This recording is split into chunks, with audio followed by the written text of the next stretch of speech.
Hello and welcome to Byju's IAS. Let's get started and look into the first article. The first article is speaking about Cyclone Nivar. When you look into the Bay of Bengal region, there are a number of tropical cyclones that are developed in the region of Bay of Bengal. Back in May 2020, we had one of the severe cyclones called as Cyclone Amphan. And now we have another severe cyclone called as Cyclone Nivar, which made its landfall near Puducherry. First important question is, what is this landfall? Let's say there is a cyclone or a storm that is developed in Bay of Bengal. It has heated up. There is intense intensification in this region. So as it develops and when it moves towards the land, when this makes a fall onto the land, that is what is called as landfall. So basically a storm moving over the land after its intensification process in the oceanic conditions is what is called as the landfall. So the simplest of definitions can be, a landfall is a process of a storm moving from the sea to the land. What is the impact? So whenever there is a landfall that occurs, there is huge wind speeds, there is severe storm surge and torrential downpour that happens in that particular region. In this particular case, Tamil Nadu and Puducherry coast are experiencing what is called as the heavy downpour, which is nothing but heavy rains in this region, and there are also strong winds that are associated with this particular winds. Now the question is, are they called cyclones in every place or in every region? No. When it is being developed in the region of Atlantic or the Eastern Pacific Ocean, it is called as hurricanes. When it is developing in the Indian Ocean region, that is what is called as the cyclones. If it is being developed in Northern Pacific and Philippines, in the South China Sea region, that is called as the typhoons, and close by to Australia, it is called as the Willy Willies. So the name with respect to cyclone is not same and it varies from region to region. That is what we have to understand with respect to the naming convention. And now when it comes to the Indian Ocean region, there is again naming that is also given as well. So what is this naming all about? This has been designed on the guidelines of the World Meteorological Department. So who are the countries involved in the Indian Ocean region? We have about 13 members. We have Bangladesh, India, Maldives, Myanmar, Oman, Pakistan, Sri Lanka and Thailand. In 2018, 5 more countries were added as well.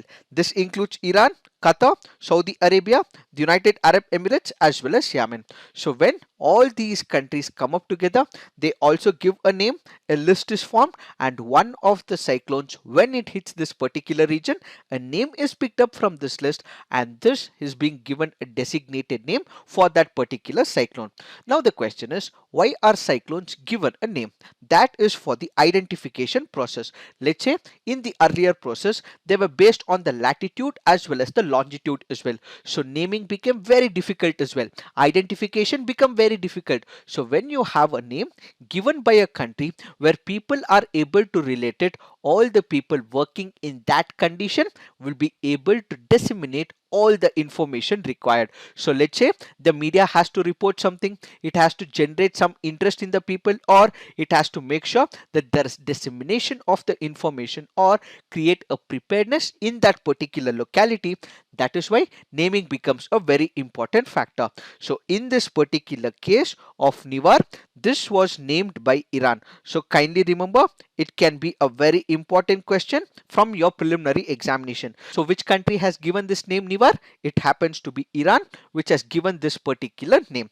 Now the question is, what about the speed? How do we define whether it is a severe cyclone, whether it is a depression or it is a cyclonic surge? So how do we understand that? That is on the basis of speed. So when you look at the speed, at the lower ends, they are called as depressions. Then we have something called as the cyclonic storms, and finally what we have is the super cyclones. So what is the basis of it? The basis of this is the wind speeds. In case the wind speed is between 30 to 60 km per hour, it is called as depression. In case they are between 61 to 88 kilometers per hour, it is called as cyclonic storms. So 89 to 117 km per hour, severe cyclonic storms. Very severe cyclonic storms if it has 118 to 166 km per hour, and extremely severe cyclonic storms in case the wind speed is 167 to 221 kilometers per hour. So what are called as super cyclones? In case the wind speed is more than 222 kilometers or higher, Such are called as the super cyclones. Which are the areas that will be affected by the cyclone? We have the northern districts of Tamil Nadu which will be impacted the most. Followed by this, we have Puducherry, we have Andhra Pradesh, and some pockets in Karnataka will also be impacted when it comes to the regions which will be affected by this particular cyclone. So, what are the damages that could be expected? The Meteorological Department of India has already warned the fishing community. It has requested the fishing community not to venture into the seas. The fishermen have also been advised not to venture so that they can save their lives as well. Temporary houses and huts have been damaged, power and communication lines, trees have been uprooted, standing crops have been completely destroyed as well. Such is the impact of the cyclone in this very place. So what are the measures taken? Tens of thousands of people from the low-lying areas have been lifted and they are now kept in the safest places. Dozens of trains and flights from Chennai and to Chennai have also been cancelled as well, and thousands of disaster management personnel are also present in this particular region. The Indian Army has also sent its teams. It has also made sure that it also provides rescue boats to the affected areas for the assistance aftermath of this rainfall. As of now, this is all we have to understand, but going forward there'll be more editorials and columns. We will have an elaborate discussion once again. Now let's look into the next article. This article here is speaking about trade reforms, that which has been initiated by the central government, the concerns surrounding this issue, and what are the tools and techniques that are now available for the trade unions so that they can convince the central government that the reforms initiated by the central government are not in good terms and is not prospective for the trade unions and the employees. In this particular backdrop, we have to understand what is a trade union, what are the foundations of the trade union, what are the rights and liabilities of the trade union, and what is the relationship between the employer and the employee. The entire analysis with respect to trade unions have been made and discussed on 16th of November 2020. In this article, our focus would only be on all the options that the trade unions have going forward so that they can convince the central government that the approach that they have taken is not good for the employees. First, we have to focus on what the trade unions say. When it comes to the trade unions, they say that they have made numerous representations to the government on their demands, and these suggestions made by the trade unions have been not accepted by the central government. So the trade union contend that they have given n number of suggestions both with respect to labor reforms and with respect to the coach introduced by the central government, and also the relief measures that they can be accommodated during the tough COVID-19 times. And all these suggestions were not taken up by the government, says the trade union.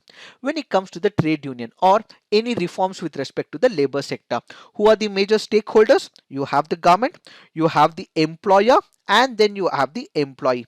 So these are the major stakeholders. So when it comes to this, the stakeholders viewpoints will also have to be taken. So the major stakeholders on whom all this will fall is on the laborers. So why did the central government not listen to the views of the employees, the laborers, and come up with this particular process is the major issue. So in this particular backdrop, what the government should have done is they should have checked with the stakeholders, major trade unions in India, and taken their suggestions and moved forward. That is missing in the present scenario. So the article in this particular case says that social dialogue is the actual way to go forward as the first tool. So what is this social dialogue? As we initially discussed, the major stakeholders are the government, the employers, and the employee. So whenever there is negotiations, there is consensus building, there is interaction between the tripartite, that is the government, the employee, and the employer, that is what is called as the social dialogue. Since the stakeholders have not been taken into picture, the article suggests that as of now, we did not have the conduct or the effective and sustaining mechanism of social dialogue. But going forward, we have to have a consensus building, and this has to be taken up by the government and considered by the employer, says this article as a suggestion bit. So the main important factor or the goal of the social dialogue is to promote consensus building, democratic involvement, agreement of all the stakeholders who will be impacted with this particular reforms. The next important factor is with respect to the opposition party. So we have the government of the day, then you also have the opposition parties as well. Who will question the government of the day? It has to be the legislators, it has to be the opposition political parties. The opposition political parties have to throw their voice, bring out discussions and debates, and ask in the parliament what is the government up to. In this particular process, the opposition political parties have failed. So what should the labor force do? They should ask the opposition parties to pull up all the energy that is possible and showcase into the general public as to what are the issues with respect to these labor reforms. In this particular case, the author goes on to say that this process of labor code was undemocratic in nature. Why was it undemocratic? Because there was not discussions, there were limited discussions with respect to labor code, and it was just pushed in the parliament, says the author of this article. In fact, you also have the opposition political parties who also boycotted the discussions as well, and as a result of this boycott, it also helped the government, says the author in this particular case. So what is the option right now? The opposition political parties is not convincing. The government has not taken the other tools that they have to, like the social dialogue. So the one point that they can look at is at the judiciary. So when it comes to the judiciary, it is the last hope, says the author in this case. So what is the judiciary up to? When you had the COVID times, Gujarat government had come up with amendment to the Factories Act of 1948. According to this particular amendment, there were massive changes introduced in couple of sections in the Factories Act. One was with respect to the working hours. Let's say ideally it is 8 hours for 6 days or 9 hours for 5 days. That is what the working hours are. But in this particular case, the Gujarat government introduced certain amendments which also increased the working hours as well without even paying any extra money.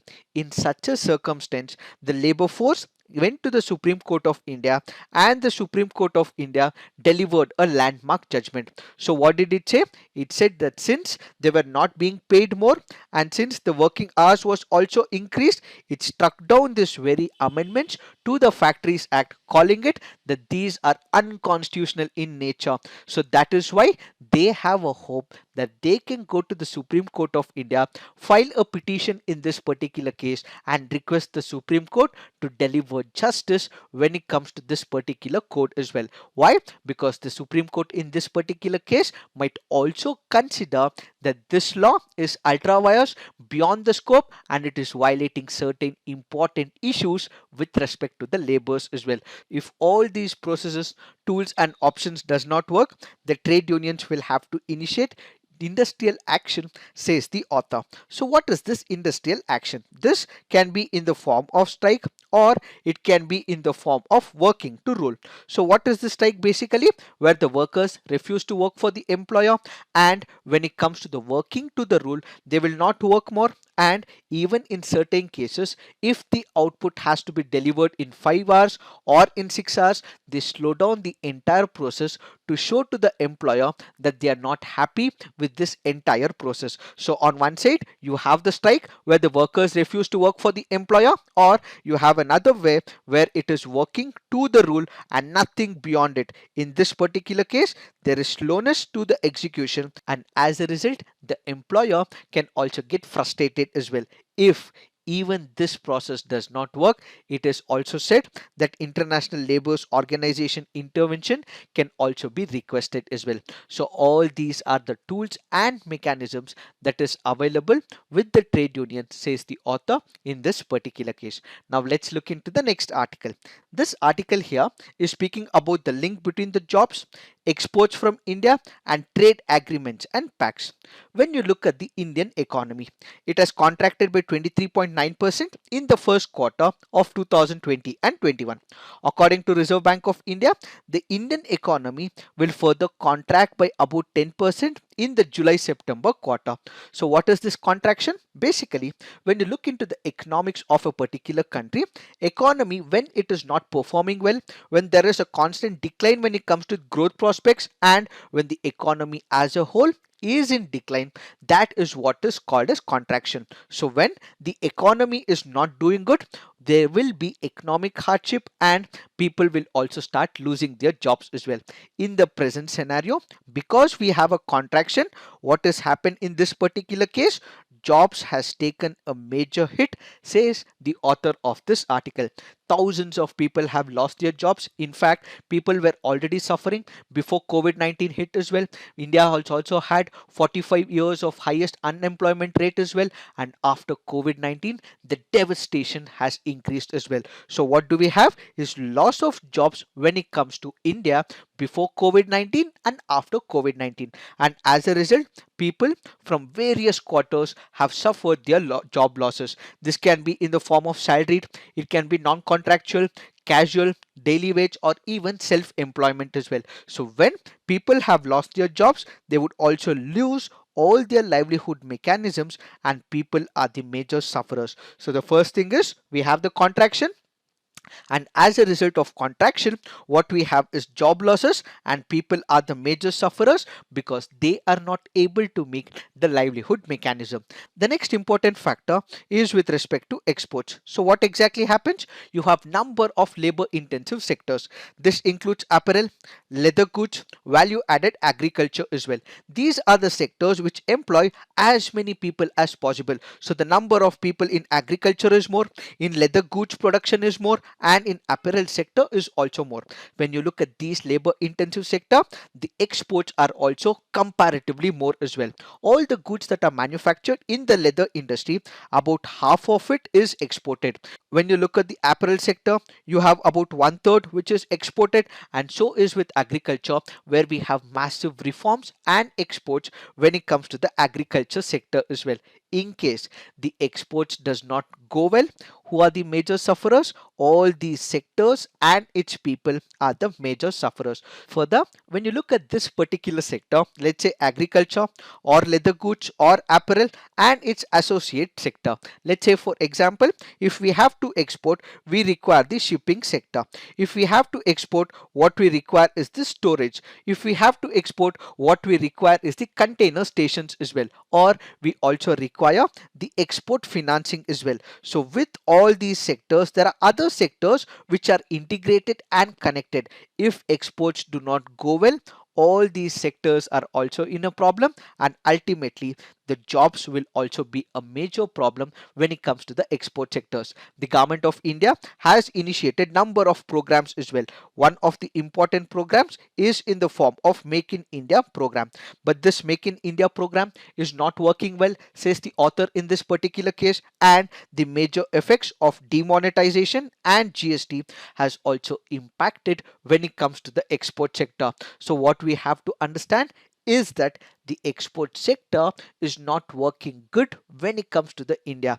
As a result, when you look at India's exports, there have been quantitative limits, that which has been imposed by other countries. Let's say for example United States of America, or let's say for example the European Union. What was once India exporting, let's say about 100 units, has now been limited to about 50-60 units. That is what is called as quantitative limits. And you also have countries which have also increased the tariff barriers as well, and because of the rupee appreciating, our exports overall have also been impacted. The third important sector is with respect to the free trade agreements. When you look at the free trade agreements, it can be both bilateral in nature or it can be multilateral in nature. Let's say for example, we have the Association of South Asian Nations, or we have the North American Free Trade Agreement, or we have the South Common Market called as Mercosur. In all these cases, in case there are countries coming up together, they have entered into a free trade agreement on a multilateral level, the number of barriers that are infused in such a country will be comparatively less. How? Let's say for example, we take the NAFTA into picture. Which are the three countries that are present? You have the United States of America, you have Canada, and you also have Mexico. Let's say Mexico has to export, let's say wheat products. So the number of regulations, the tariffs for Mexico will be comparatively less. Now let's say we have another country called as Peru. If Peru wants to export the same wheat to United States of America or to Canada, in that particular case, the tariff barriers and the non-tariff barriers can be comparatively more. So once we enter into a free trade agreement, both on the bilateral level or on the multilateral level, the number of restrictions will be comparatively less, says the author in this particular case. India, in the present scenario, has not entered the RCEP. India, in number of cases, has not entered free trade agreements. So, what will be the major issue here? The major issue will be with respect to the exports. Why?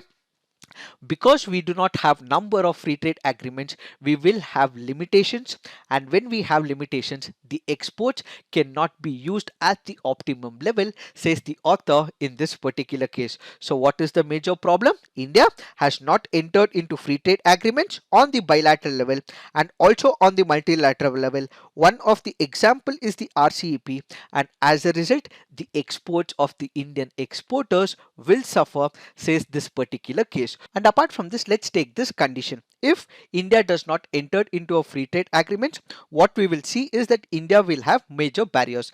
If India does have major barriers, we would not be able to make exports. If India does not make exports, we will have very less jobs as well. So everything is interlinked as well. In case there are trade barriers that are put up by other countries, we will have all these consequences. So what does the author suggest? So the author in this particular condition requests the government of India to engage with other countries, negotiate with them, come up with a free trade agreement, and have a consensus with respect to some give and take as well.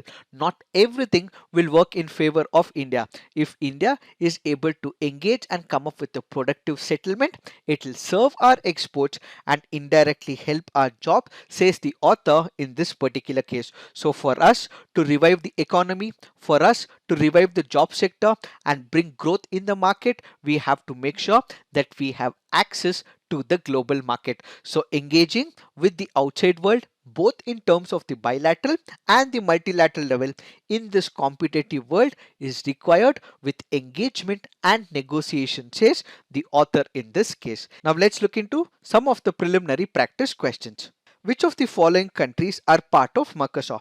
Brazil, Colombia, Paraguay, Peru, Uruguay and Argentina. The answer to this is 1, 3, 5 and 6. Why have we taken this practice question? Because we've just had a discussion about the multilateral agreement. So which are the countries of Mercosur? We have Brazil, Paraguay, Argentina and Uruguay. Now let's look into the next practice question. Consider the following statements about MQ-9B Sea Guardian. It is an unarmed drone from the United States of America. US will have total control of the operations and the huge amount of data being generated in the missions. Which of the above statement are correct? The answer to this is one only. Why have we taken this practice question? Because of the reference given under this article.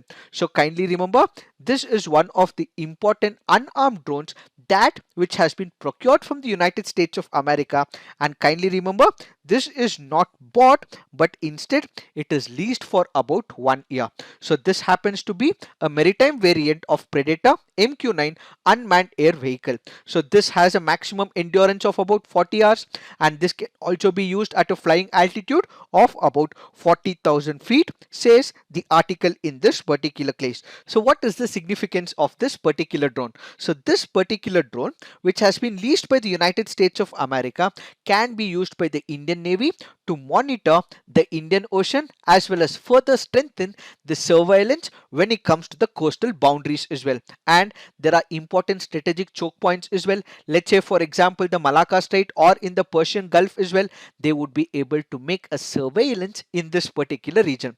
The lease in this case has also enhanced the relationship between India and United States of America. Now comes the important factor of data collection and usage. You have the American crew. So since this is the leased one, you will have them teaching us how to use this particular apparatus and how to collect it, and also train the Indian Navy as well. But when it comes to the collection of data and storing of the data, it will be entirely with the Indian Navy and it will not be with respect to the United States of America. So they will only train us, but accessing the data and storing the data will be with respect to the Indian Navy. Now let's look into the next practice question. With reference to Bureau of Indian Standards, which of the following statements is or incorrect? It is the national standards body of India working under the aegis of Ministry of Commerce. BIS has its headquarters at New Delhi. Which of the statements are incorrect? Since it is asking for the incorrect statement, the answer to this is one only. Why? Because this comes under the Ministry of Consumer Affairs and it is not Ministry of Commerce. Why have we taken this practice question? Because of the reference given under this article. Now let's look into the next practice question. Which of the following statements about Essential Services Maintenance Act is or correct? It was an act passed by the Parliament, but its execution rests entirely on the discretion of the state government. A strike per se is not illegal, but the government is empowered to prohibit it if it feels that the strike is gravely disturbing public life. Which of the statements are correct? The answer to this is both. Why have we taken this practice question? Because of the reference given under this article. So kindly remember, when it comes to the Essential Services Maintenance Act, it is an act passed by the Parliament, but when it comes to calling its decision, implementing it, executing it, the call will be taken up by the state government. So what are these essential services? Let's say for example there is a hospital. The doctors have to work in it, but if the hospitals and the doctors are not working, then the state government can bring up this ESMA or the Essential Services Act. In case the doctors do not work or in case there are other people who do not work, they can be booked under this particular law. It is not only with respect to health, let's say the transport sector or the communication sector, which is a very important service for the day-to-day activities. In case there are employees who are fighting against the government, strike per se is not illegal, but when the government invokes this Essential Services Maintenance Act, they have to start working. In case they do not work, there are penal provisions that can be enforced on them as well. Now let's look into the next practice question. A sandy and saline area is the natural habitat of an Indian animal species. The animal has no predators in that area, but its existence is threatened due to the destruction of its habitat. Which one of the following could be that animal? The answer to this is Indian wild ass. Now let's look into the mains practice question. What are the various tools and options available with the trade unions to confront or soften the labor reforms initiated by the central government, and how effective are these methods? Next question. Explain in detail the impact of international free trade agreements on job growth and exports. Should India shed its exaggerated fears of trade agreements? Critically examine. So please write all your answers on the comment section, peer review, and also come up with constructive criticism. So this is it for today. Thank you for watching. All the best.